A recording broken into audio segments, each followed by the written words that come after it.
พี่น้องต่อ EP 2หลังสำหรับยอเรือยอซานบานี่ก็มากินข้าวกินน้ำร่วมกันกินข้าวสามัคคีพี่น้องไอ้บาดเนาะโอ้ยคักปูแป้นเฉลยบ่ต้อง บ่ต้องมีสาดมีเสื้อเอาปูแป้นเฉลยตัวคักหลายพี่น้องเนาะหลังจากกินข้าวกินน้ำแล้วก็แยกง่ายใช้สวยเพื่อจะสร้างเพิ่นประสานงานต่อพี่น้องไอ้จ้ะนี่เด้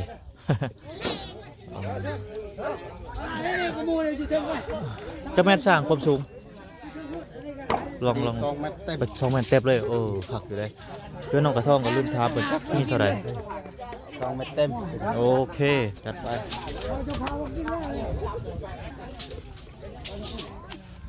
ดังไปแล้วก็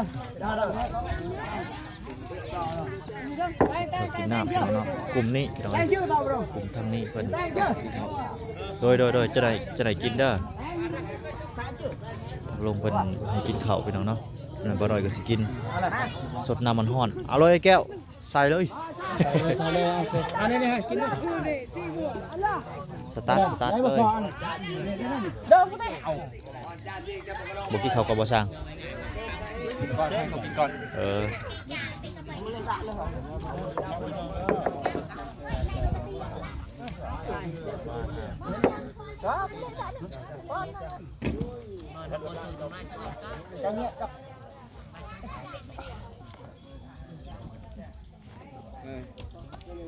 ินกันเอาอ่ะพักเฮ็ดยังในขุมมันอ๋อเจ้าขี้เหงื่อขึ้นบ่ฮะลองตกขุมเด้อสิลงไปขุดเองบ่ห้องน้ำนั่นอยู่จังไดเราไปขุดเองคักอยู่ดอก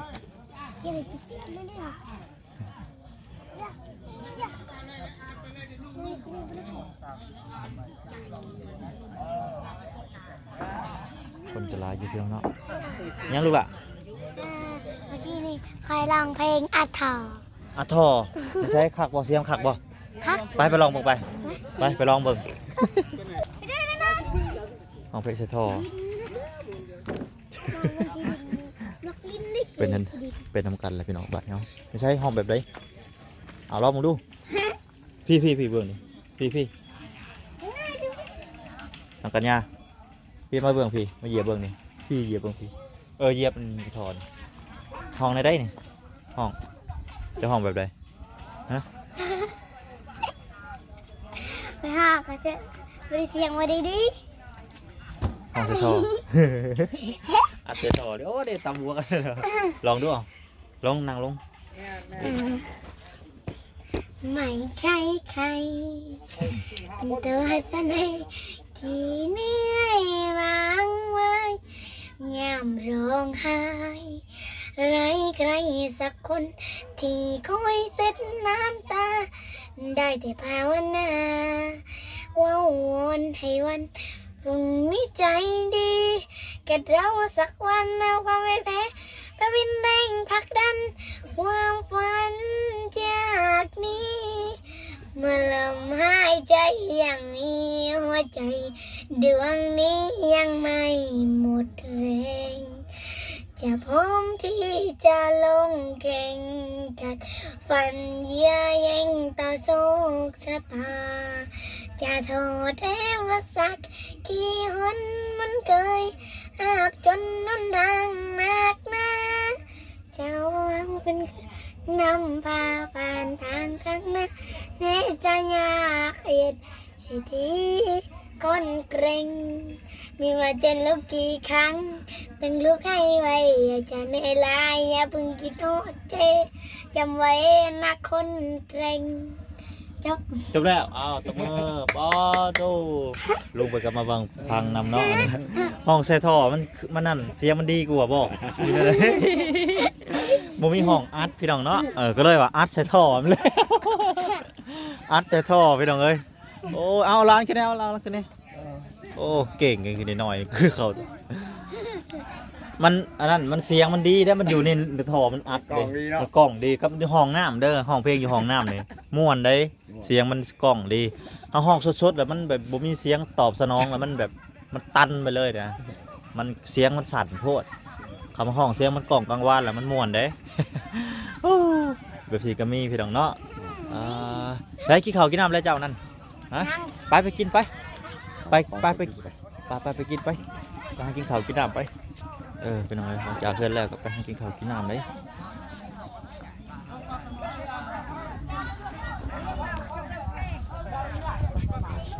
ไป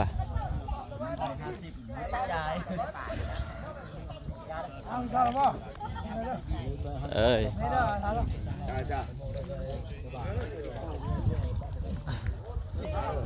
ต่อไปนะสร้างกำลังต่อเห็ดต่อเป็นไง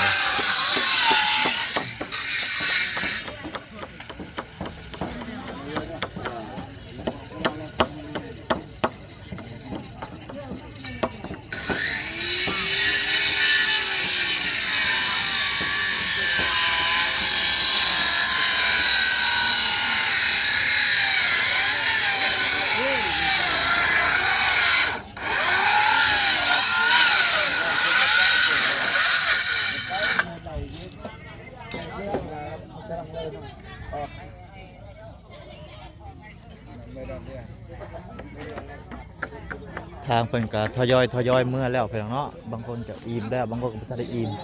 โอ้ไก่ก็เขาไปกินน้ำข้นนี่เนาะ โอ้โหลิบร้อน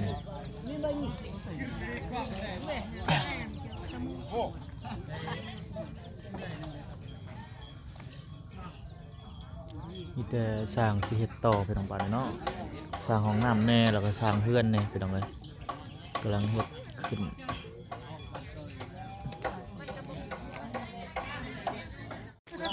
บาทนี่ต้มผักให้กินผักอันนี้ฮะเจ้าคลัมบ่บ่ได้กินหยังเลยเจ้านะ กินแต่ผักโอ้ยตายกินผักบาท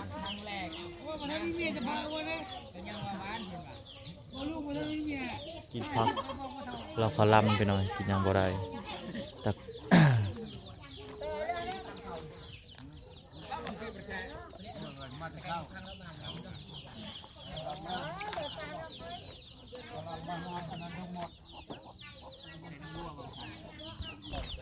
พี่น้องคนก็เริ่มหลังไล่เมื่อเปิดแล้วพี่น้องบ้านเนาะทางนี้ก็เก็บกวดอนามัยพี่น้องมาเบิ่งบรรยากาศอยู่เทิงอีกกันพี่น้องเนาะเป็นจังไดอาหารถั่วเทิงอยู่บ่มีบ่คือว่าโอเคเนาะกินข้าวเลยไงโดยแซ่บกินและขอเรียน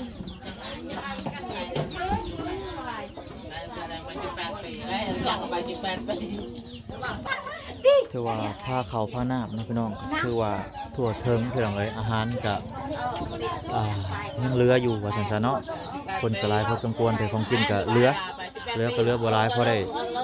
ให้พี่น้องเนาะของอยู่ของกินนี่ก็ได้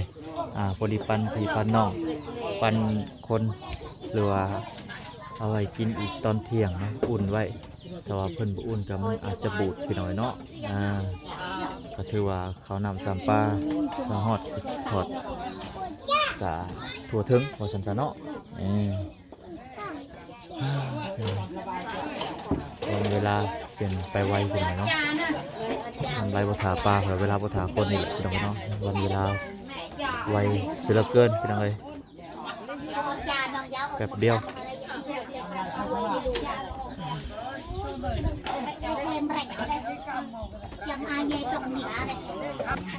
เป็นวันบานนี้เนาะทางเด็กๆเพิ่นหลังจากกินข้าวกินน้ำเฮ็ดเวียกให้งานแล้วบัดนี้ก็มาฮดพักไปหน่อยบ่พอมันแห้งต้นๆอยู่พี่น้องกันพวกแห้งเบิดแล้วโอ้ผักบัวเกิดยาวเลยได้พี่น้องเอ้ยผู้ อันนี้หัวมันยังหัวบุริบอันนี้เนาะหัวพุ่นปูรูอยู่บ่เป็นหยังพี่น้องผักบัวเนี่ยอาศัยหากมันป่งผักบัวเนี่ยปลูกง่ายกว่าหมู่พี่น้องเนาะเพราะว่ามันเป็นอันนี้กับพวกหวานพวกอันคิมินปลูกง่ายพี่น้องเนาะมันพังลงมาหนึ่งก็ขึ้นรถพี่น้องเลยมันเกิดงอกขึ้นเลยคักอยู่ได้พี่น้องเลยปลูกง่ายกว่าหมู่เลยผักบัวมาลูกมาพากันหดพักพี่น้องบ้านนี้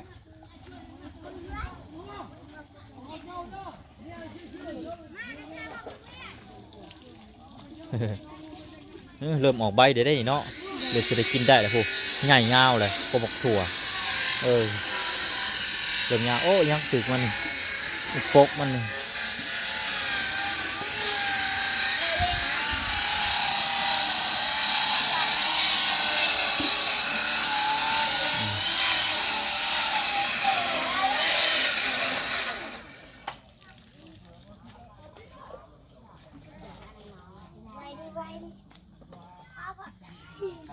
ก็เริ่มโป่งขึ้นแล้วเนาะโอ้ถี่ลิ้น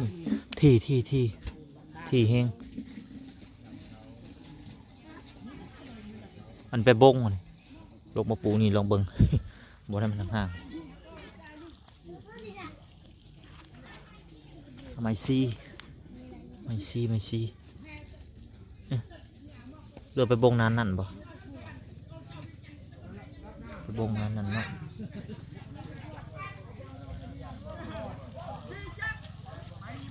โอ้มัน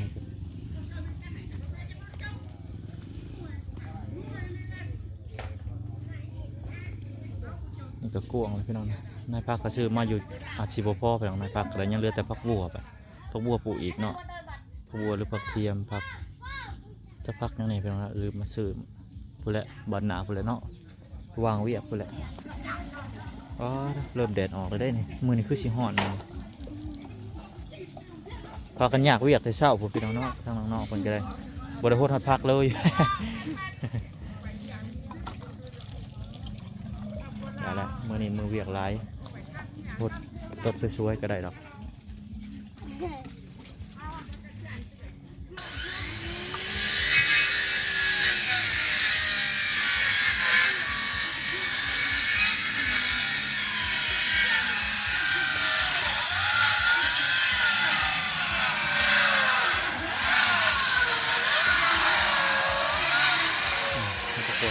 โอ้เขียวไปนั่น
ก็หมักแตงได้นี่เนาะโอ้หมักแตงออกงามหมักถั่วออกงามแล้วเริ่มออกงามแล้วอยากจะบ่งเด้อกินแต่มันยาวนี่ก็มันยาวแล้วเอาข้างมาซักใส่บัดนี้เอาข้างมาซักใส่โอ้หลังเกิด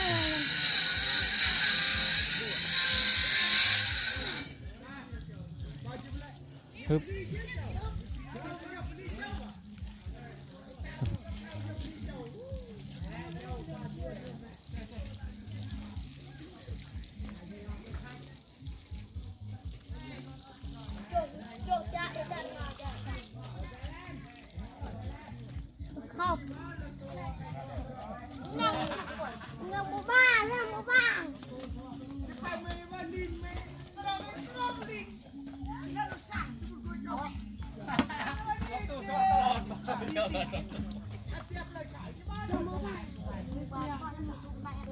พอแล้วบัดนี้โอ้บัวนะพอ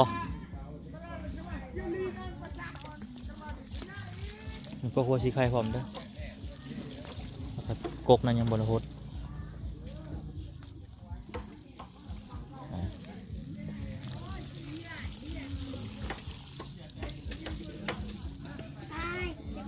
อายพ่อบัดนี้พ่อแหละไปพ่อจบภารกิจบัดนี้ภารกิจจบแล้ว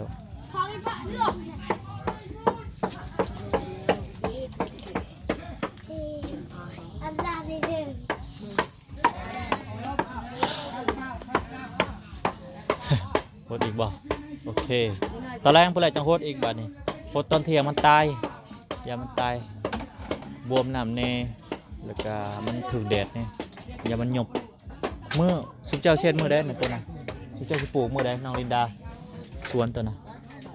โอ้วะเอากะ พุ่นแหละมื้อหน้ามื้อในพุ่นแหละจังว่ากันใหม่ถ้าพร้อมๆพุ่นแหละปลูกกินหมักแตงหวานแล้วบัดปลูกหมักหมักแตงหมักปลูกไว้กินเด้อไปแล้วจะอยากหมักแตงเห็ดหวานกินแซ่บได้จะมันสิเป็นหมากหรือเปล่าพี่น้องเนาะ